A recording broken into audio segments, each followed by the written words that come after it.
Welcome to Before and After. My name is Lili Trujillo Paquet, and I am the founder and executive director of Street Racing Kills. And today I have with me Lori. Hi, Lori. Hi, how are you? Hi, I am the Outreach and Community Relations Director of Street Racing Kills, and I am so happy to be here with you guys today. So today I want to really find out and get to know what happened to Lori. Why? That's what we say before and after. What was your life before, Lori? Before you joined Street Racing Kills? So I joined Street Racing Kills about 3 years ago when my niece was killed. And before I joined the organization, I had a normal life. I was a boxer for 17 years, one of my biggest accomplishments, and my niece was so proud of that. I have little kids. I have a 9-year-old and a 14-year-old, and I have guardianship over a 16-year-old. So I was busy with kids, living a normal life. I'm a security manager for Northrop Grumman, very proud of working for my company and just living life to its fullest. Bethany came over every weekend. We used to watch the fights together. She was very athletic herself, so she was really excited to hang out with me. And she looked up to me, and we shared stories about what her future was going to look like, and I pushed her in the right direction. I never thought in a million years that I would have to bury her. And so I remember when she was killed, my whole life changed. Everything. My family, my friends, the way I thought about things. She was killed on May 11th, 2019 by a young man that was street racing. And I remember a week after the crash, I was at a town hall meeting, and that's when we met. Mm-hmm. The grief was just really hard. I didn't know how I was going to move forward with my life. And I remember sitting there, and I see this lady walk in with her signs, and she's very outspoken. She's like, Street Racing Kills. And obviously I was, very passionate. My niece had just passed away from street racing. And I'm looking at her, and I'm like, one of these days, I'm going to talk to her. But at the moment, I know that I couldn't. The grief was just really bad. I remember you came up to me and you gave me your card. Yeah. And you told me to call you. Yeah. And I remember a few months later, after we buried Bethany, I made a promise to her that I was going to keep her memory alive and that her death wouldn't be in vain. I don't think that anybody should lose their life in such a tragic way, especially to something that's 100% preventable. And I wanted to do something for her, and that's when I found your card. Mm-hmm. And I called you. And I remember calling you, and I said, Lili, I don't know how to move forward with my life. I don't know how to make sure that Bethany gets justice. But whatever you need me to do, I'm going to do it. Yes, and that's I think a founder's dream, right? Like, I was just hoping. I think I just left that card there and said, okay, I hope she comes. Because I have given my card to so many victims and people that have gone through something. And I know that everybody grieves in a different way. And I know that their life has just been changed forever. And I didn't know. I didn't get to meet the mom, but I met the aunt who was passionate, very passionate about making sure that her niece's death would never be in vain. And when I got that phone call, I said, okay, let's see what's going to happen. Let's start inviting her to little things here and there. And I think we've done so much since then. I think you started by speaking as a victim speaker for the Day of Remembrance that we had, and then hosted a booth, right?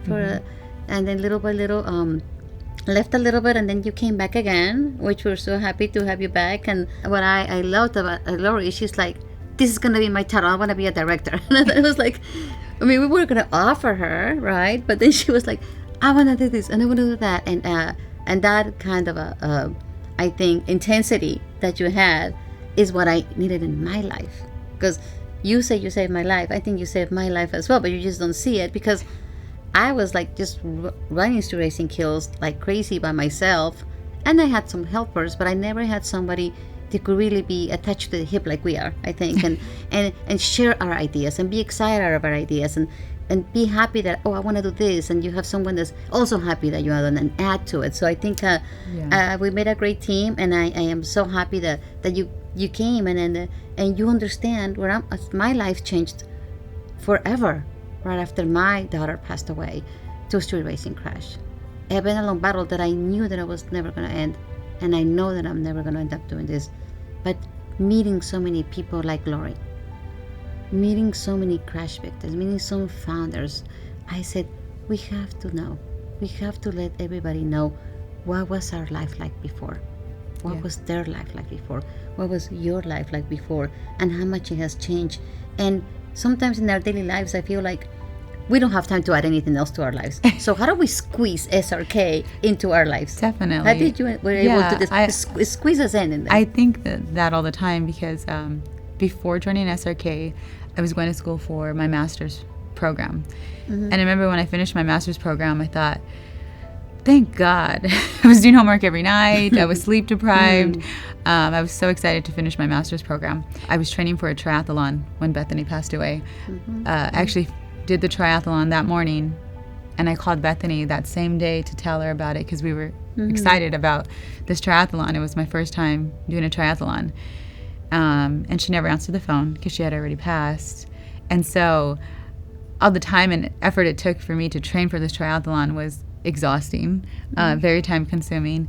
And then when she passed away and I started working with the organization, I found time just like I found time to train for a triathlon while being a mom, while being, a full-time employee, security manager for a big organization. Bethany was so important to me that I made the time for the organization. And I feel like this is how I connect with her. This is how I keep her alive. And every time we go talk to somebody, every time we talk to another young teenager, somebody that's been cited for street racing, I feel like Bethany's saving lives every day, and it's just my honor to speak on her behalf.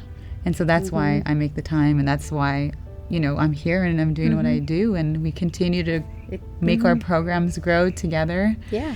If you really think about it, when we started, right, we were talking here and talking there. The pandemic hit, so we couldn't go to as many places in person. But now we're talking at schools more. Everybody invites us, right? Yeah, it's easier because there's more crashes from street racing, so I think we're getting a lot of momentum, so it's good that we're taking advantage of it. I mean, it's just natural, I think, to be able to just have the table set because the problem has grown so much. And the Auto Club of Southern California reaching out to us and asking us, hey, what can we do? And I'm like, well, what do you want? We have everything. You want this, you want that. So it was just such an amazing, I think one of our biggest accomplishments, I mean, the partnership with AAA. Yeah. And so many others. I mean, a lot of friends that we have and we have met through. Yeah, and I think also when we talk to other people that have lost loved ones like we have, oh my gosh, yes. We have a saying, we say misery loves company. But it's because I can't talk to anybody else about the pain I feel when I lost Bethany. And I don't think people want to hear, how horrible it was to lose somebody you love so much.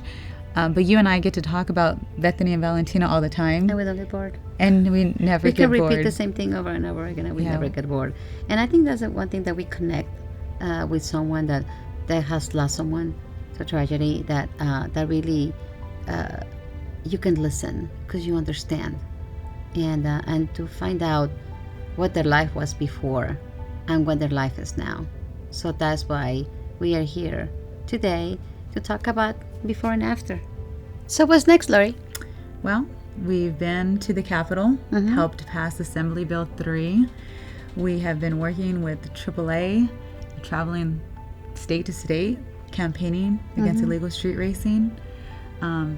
And I think next is talking to the people out there that have been through what you and I have been through. Yes. And I know our next guest will be Raul Contreras, a young man that served 22 years in prison for reckless driving and taking somebody's life. So it'd be nice to be able to talk to other people about what they've been through.